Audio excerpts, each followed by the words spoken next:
Boa noite. Vamos fazer a nossa oração. Agradecer a Deus nosso Pai, a Jesus nosso irmão e mestre amigo, pela oportunidade de estarmos aqui reunidos.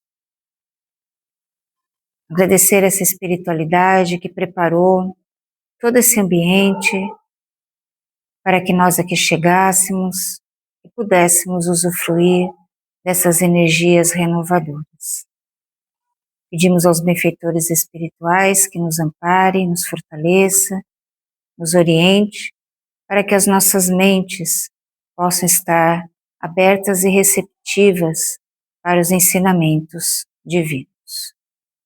Pai nosso, que estais nos céus, santificado seja o vosso nome. Venha a nós o vosso reino. Seja feita a vossa vontade, assim na terra como nos céus. O pão nosso de cada dia nos dai hoje. Perdoai as nossas ofensas, assim como nós perdoamos a quem nos tem ofendido. E não nos deixeis, Senhor, cairmos em tentação, mas livrai-nos de todo mal, que assim seja, graças a Deus e graças a Jesus. Gente, eu trouxe hoje para as nossas reflexões do livro Dramas da Obsessão e Recordações da Mediunidade, da Ivone do Amaral Pereira, psicografia de Dr. Bezerra de Menezes. Ela fala nesse livro sobre as obsessões odiosas e obsessões não odiosas.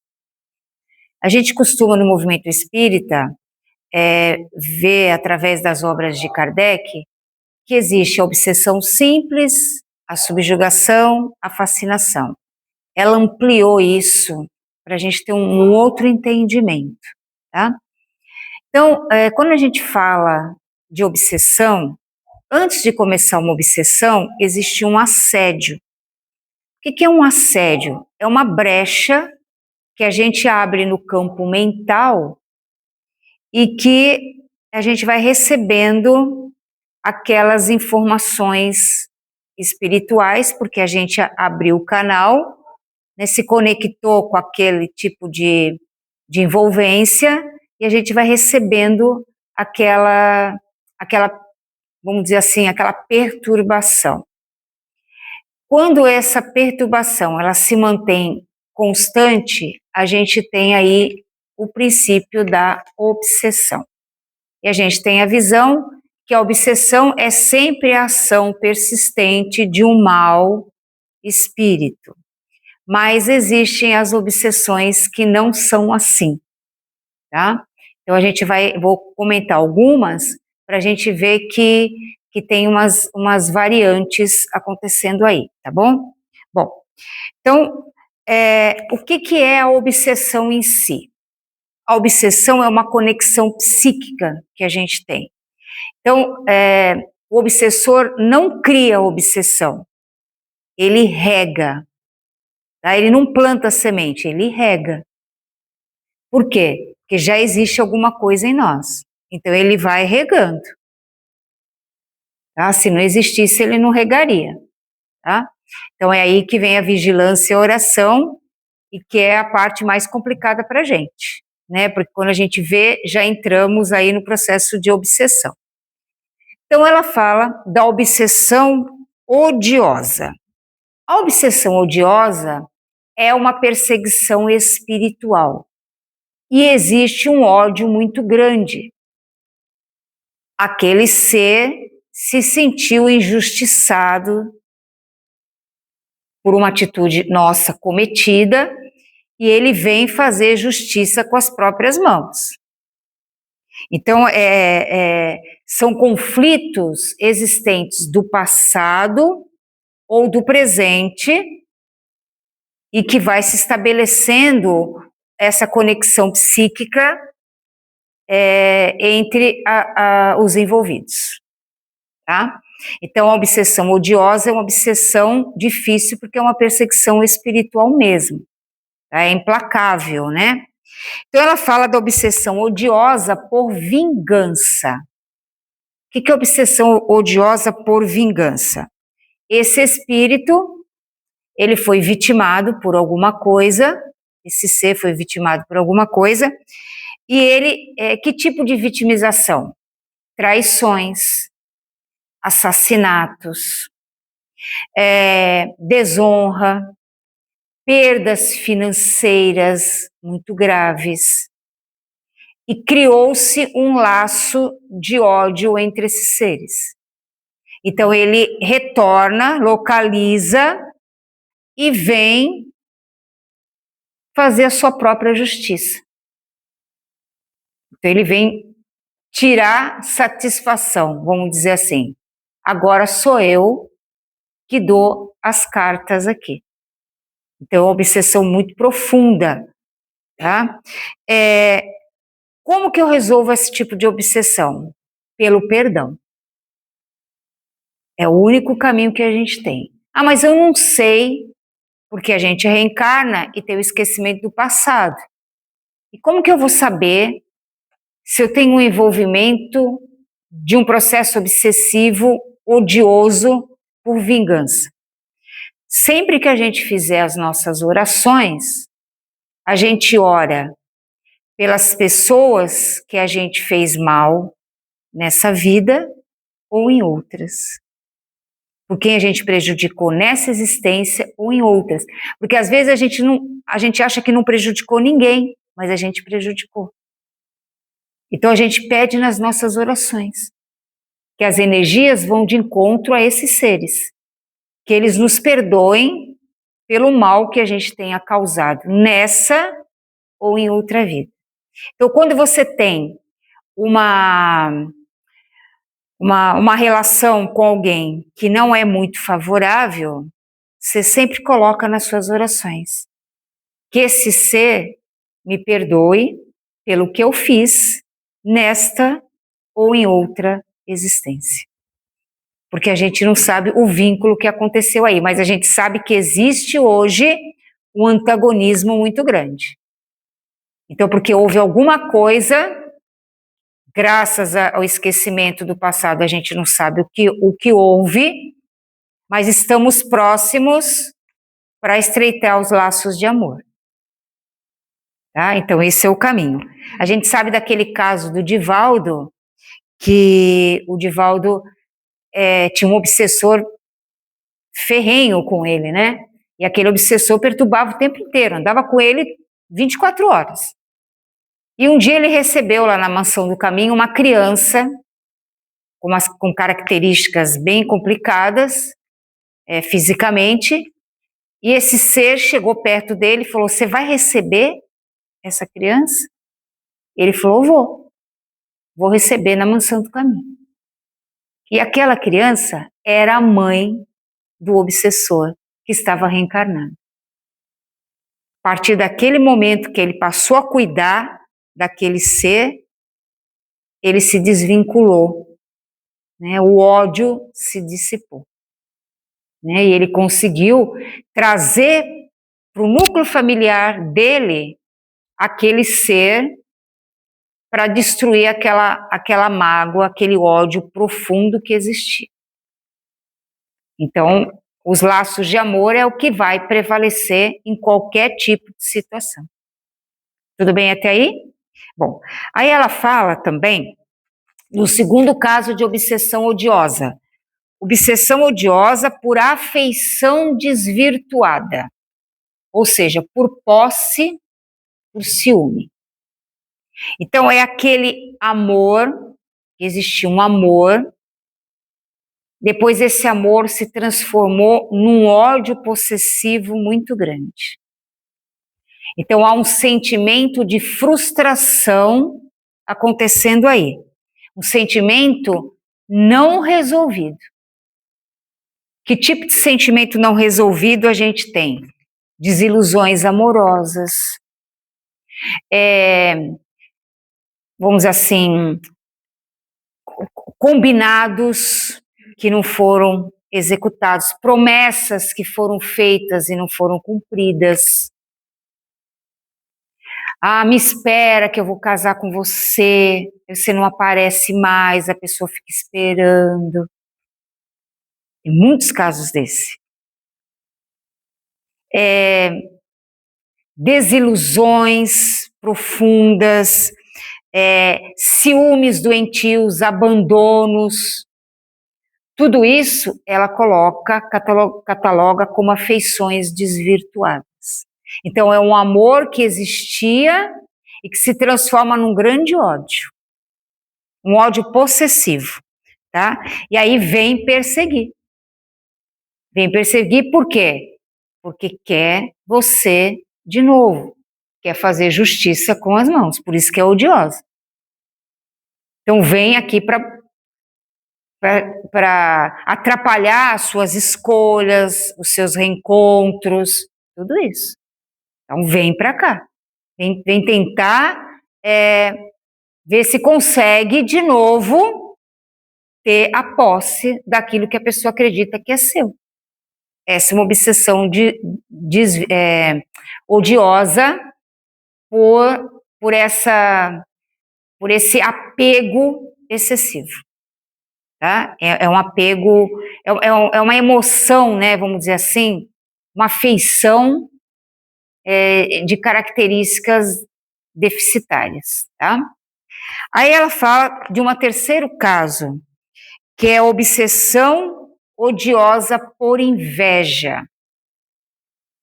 Essa é muito interessante, porque a obsessão odiosa por inveja é aquela que, quando aquele ser vê o outro progredindo moralmente, encontrando o caminho da felicidade,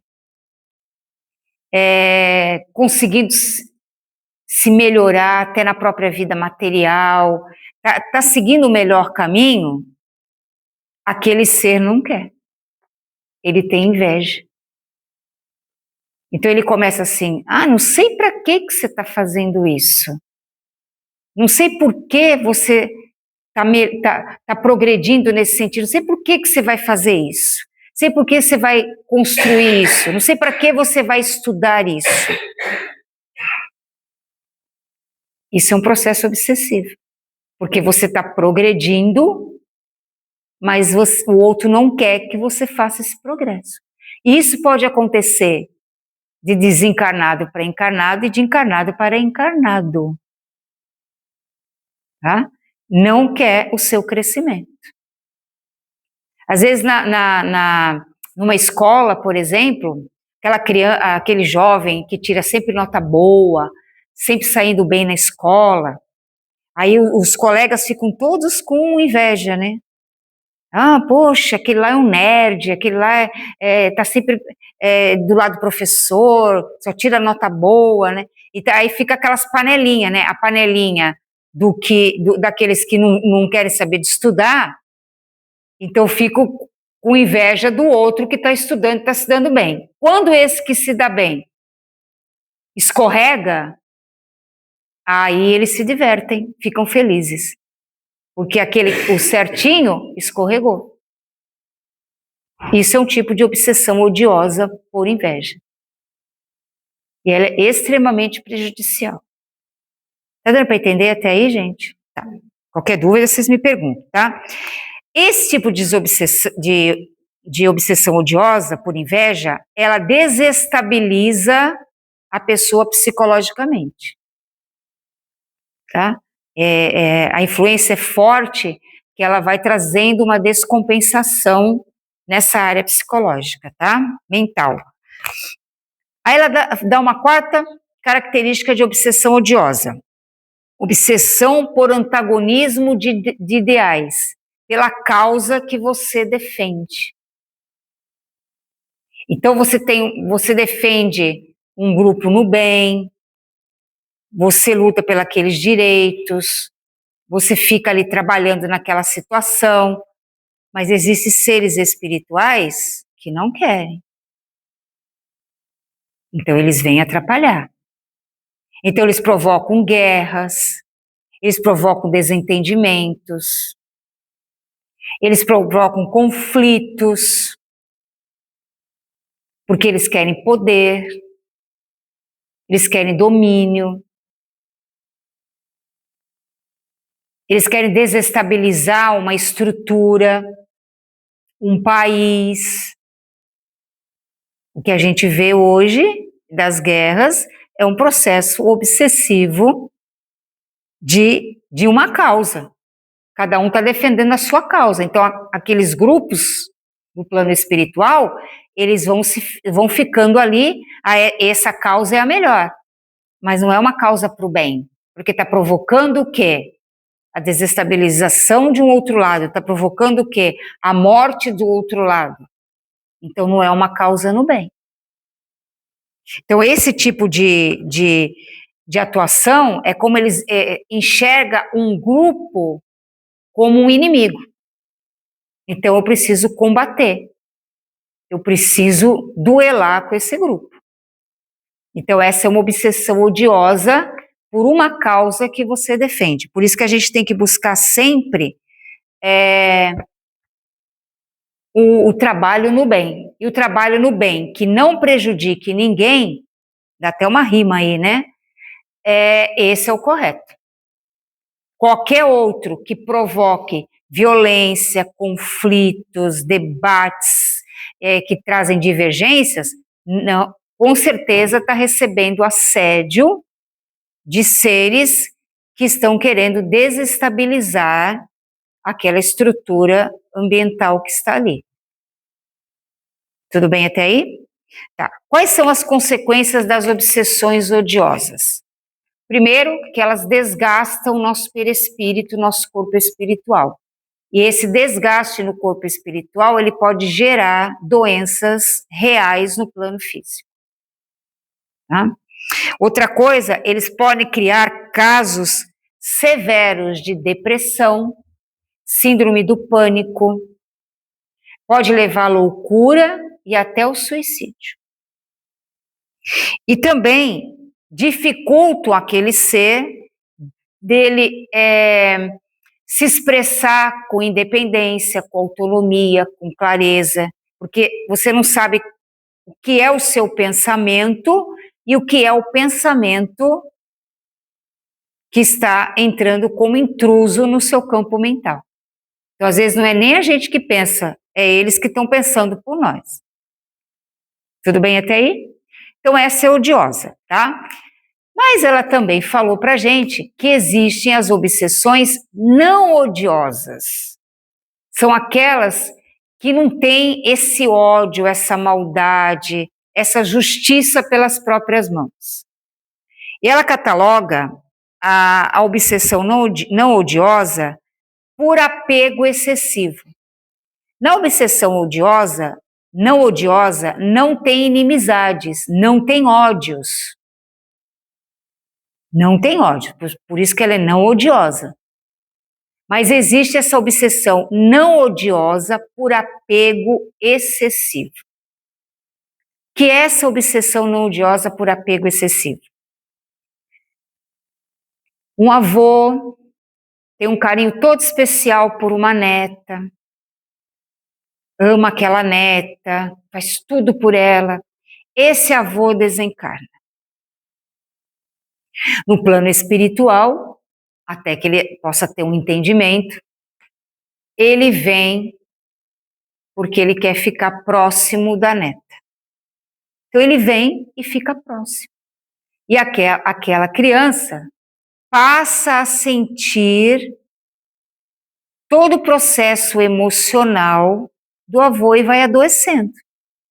Aí procura uma casa espírita para fazer um tratamento, tomar um passe, receber ajuda, porque essa ajuda vai para ela, a criança, e para o avô. Como não é odiosa, ela é por amor, por apego excessivo, por uma saudade muito grande, muitas vezes um esclarecimento, um passe, desvincula esse processo obsessivo. E a criança vai melhorando. Tá? Então não é um ódio, é um amor, é um apego, né? A adoração é tanta, tá ali. Então, nem sempre é um mau espírito, tá? Então, esse ser, geralmente, ele não vem para perturbar, mas a sua presença perturba. Que é o caso do avô com a criança. Ele não tem intenção de fazer isso. Mas depois vai começando a entender que isso está prejudicando. Isso vale para qualquer outro tipo de envolvimento. Às vezes marido e mulher, mãe e filho, né? E às vezes traz esses desconfortos e que às vezes a gente não sabe qual é a causa. A gente pensa que é um problema de ordem física e não é. É uma influência espiritual de alguém que te ama muito, está muito próximo, pensa que está ajudando, mas a emoção do carinho, da saudade, fica ali, trazendo no seu campo mental, no seu campo físico, uma dificuldade que às vezes até se transfere para um desconforto físico. Tá bom? Aí ele fala do seguinte: obsessão não odiosa também por afinidade.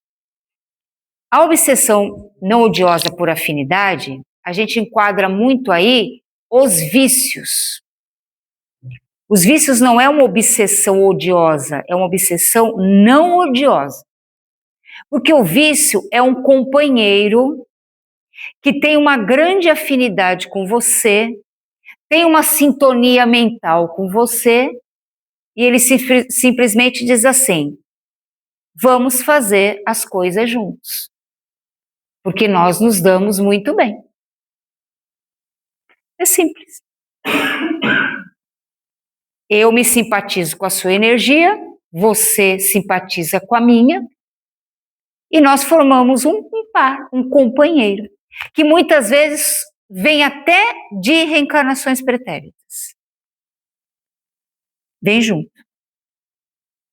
Então, nesse caso aqui, os dois habitam a mesma esfera mental. Então, você gosta de beber. Ah, tem jogo? Ah, então eu vou beber. Ah, tem uma festa de família? Ah, eu vou poder beber. Ah, o meu time perdeu? Ah, mas não tem problema não, a gente bebe assim mesmo. E ele tá lá. Ah, vai. Ah, discutiu em casa? Teve algum desconforto? A sogra vai passar o dia na sua casa? Ah, não quero a sogra aqui. Já começou um conflito? Ah, vou embora, vou sair, vou lá para fora. Vai beber. Arruma sempre um mecanismo, porque já existe no campo mental dele o hábito. O que faz o obsessor? Ele não plantou a semente já existe. Ele vai lá e faz o quê? Vou jogar um pouquinho de água aqui, vou regar a plantinha, rega um pouquinho e a plantinha vai. E ele se alimenta e você também. Essa é a obsessão não odiosa por afinidade. Então ele vai levando. Por que é difícil tirar uma pessoa do vício ou da droga? Porque tem recaída. Porque além do tratamento material, precisa do tratamento espiritual, paralelo. Às vezes, esses seres vão para uma clínica, fazem um tratamento, voltam, daqui a algum tempo, cai de novo. Por quê? Porque o trabalho tem que continuar, no material e no espiritual. Não é porque foi para a clínica e já se recuperou que não vai acontecer mais. Porque ele pode se afastar, mas se ele não tiver o entendimento de novo, ele volta. Ah, eu vou voltar para lá, porque ali eu tenho afinidade. Por isso que é difícil sair. tem que ter muita força de vontade da pessoa que está no vício.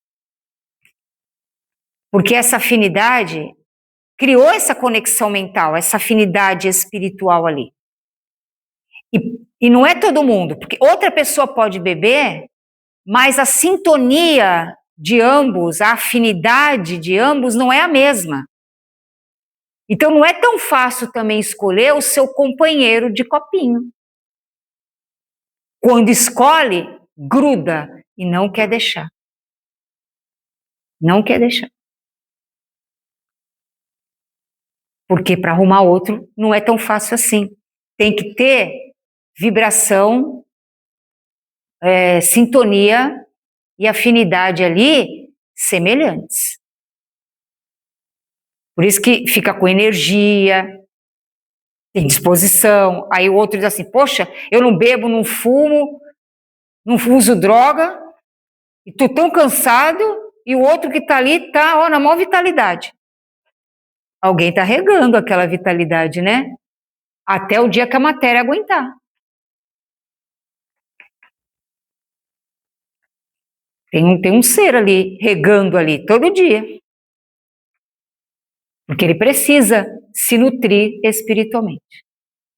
Essa obsessão, ela não é odiosa. Não tem ódio entre eles. Tem parceria, companheirismo. Tá? Temos a terceira obsessão não odiosa, sem intenção maléfica. Às vezes um familiar, um amor, alguém que gosta de você, que simpatiza com o seu jeito de ser, se aproxima de você e fica. Se sentiu agradável na sua companhia. E começa a provocar em você, pelo contato, às vezes um desgaste físico, um desconforto, um esgotamento, um desequilíbrio. Mas ele não tem intenção de te prejudicar. Mas ele não percebe que pode estar te prejudicando. Ele fica te acompanhando. Simples assim. Onde a gente estiver, tem entidade. Ah, gostei de você, gostei do seu jeito. E vem. Fica ali com você. E a gente vai sentindo os desconfortos. Quantas vezes alguém já teve para vir para a casa espírita, quando chega na hora, ou próximo naquele dia, nossa, hoje eu estou ruim de estômago, hoje eu estou com uma dor de cabeça, estou com mal-estar, acho que hoje eu não vou lá no centro não estou legal.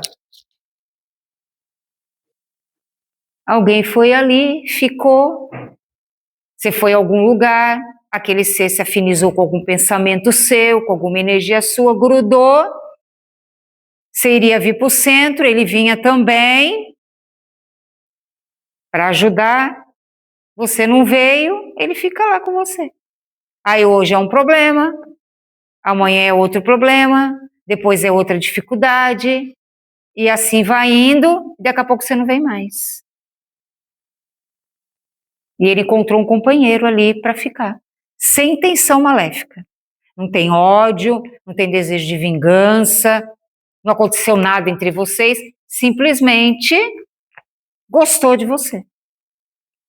Ficou. Tá? Bom, mas não vou falar só das coisas ruins, né? Vamos falar do como a gente se livra dessas obsessões, né? Ou pelo menos como a gente vai tratando isso. Primeiro, oração. Oração é ponto fundamental para nos ajudar nessa cura e nessa libertação. Né? A gente estava escutando aqui o vídeo, estava falando, né? O evangelho de manhã, lê o evangelho, faz uma oração, faz as suas preces. Mesmo fazendo tudo isso, a gente ainda é atacado, né? Por quê? Porque os espíritos nos influenciam muito mais nas nossas vidas do que a gente possa imaginar. Perdão, como eu falei, né? Nas nossas orações, nunca deixar de fazer oração, de perdoar aqueles que porventura a gente tenha magoado, prejudicado nessa vida ou em vidas pretéritas, tá? Assistência fraterna é importante. O que é assistência fraterna? Palestra, fluidoterapia ou passe, às vezes ir para o trabalho de desobsessão, colocar o nome, fazer um tratamento na parte desobsessiva, isso é importantíssimo também, tá? Evangelho no lar, porque o evangelho no lar também vai começar a auxiliar aqueles seres que estão lá, que precisam de ajuda. Esforço nosso de aprimoramento pessoal, de melhoria, isso também vai ajudar. Tentar elevar nosso padrão moral, nossa frequência vibracional, nossos pensamentos. Procurar tentar a gente ir dominando esses padrões inferiores, né? Que a gente ainda traz. Disciplinar aquilo que a gente leva para casa. Cuidado com as notícias, com os comentários, com os conteúdos que a gente alimenta dentro da nossa casa, porque traz sintonia com o plano espiritual, tá? E também, em casos mais graves, precisa do acompanhamento médico e acompanhamento psicológico ou psiquiátrico, quando necessário. Então, dá trabalho? Dá. Mas a gente também tem alternativas para poder ir minimizando esses efeitos. E ajudando também esses seres do plano espiritual, em que criou-se alguns laços não muito favoráveis, que esses laços se tornem laços de amor, de afetividade, né, de respeito, de perdão, porque isso vai nos ajudando na nossa caminhada também. Tudo bem, gente? Então é isso. Hoje a gente tem aí para a gente repensar sobre tudo isso, né, que o espírito do Dr. Bezerra de Menezes deixou através da psicografia da Ivone Pereira do Amaral. Que a paz de Jesus esteja com todos. Muito obrigado mais uma vez pela oportunidade de estar aqui, pela paciência de vocês estarem aqui me ouvindo, tá bom? Gratidão. Hã? As vibrações? Ah, tá. Aqui a gente assina contrato completo. Então vamos aproveitar esse momento, agradecer a Deus nosso Pai, a Jesus, nosso irmão e mestre amigo, pela oportunidade de termos conhecido o Evangelho, dos ensinamentos que são trazidos por esses benfeitores espirituais para nos ajudar na nossa vida, na nossa caminhada, que a gente possa ser envolvidos nesse momento com essas energias de paz, de harmonia, de equilíbrio, de saúde física, mental, emocional, espiritual. Agradecer aos nossos anjos de guarda, espíritos amigos, que trabalham incansavelmente pelo nosso sucesso nesta encarnação. Agradecer a esta casa, aos mentores espirituais desta casa que nos acolhem, que nos amparam, que nos ajudam, que possamos levar para os nossos lares toda essa energia recebida na noite de hoje e que possamos transferir também através dos nossos pensamentos, pedindo pela paz no mundo, pela paz de todos esses países que ainda não entenderam que só o amor é capaz de cobrir uma multidão de pecados. Pedimos pelo Brasil, pelo futuro das suas leis, pelos seus futuros governantes, Pedimos por todos aqueles que estão em hospitais, casas de repouso, nas ruas, os que estão passando por problemas muito difíceis, pelos animais, pelas plantas, pelos que estão se suicidando, pelos chefes de família que não têm sustento para os lares. Enfim, Senhor, onde haja dor e sofrimento, que a gente possa levar um pouquinho de alento a esses corações. Obrigado, Senhor, mais uma vez, pela oportunidade de estarmos aqui reunidos em torno do Teu Evangelho. Gratidão, gratidão, gratidão.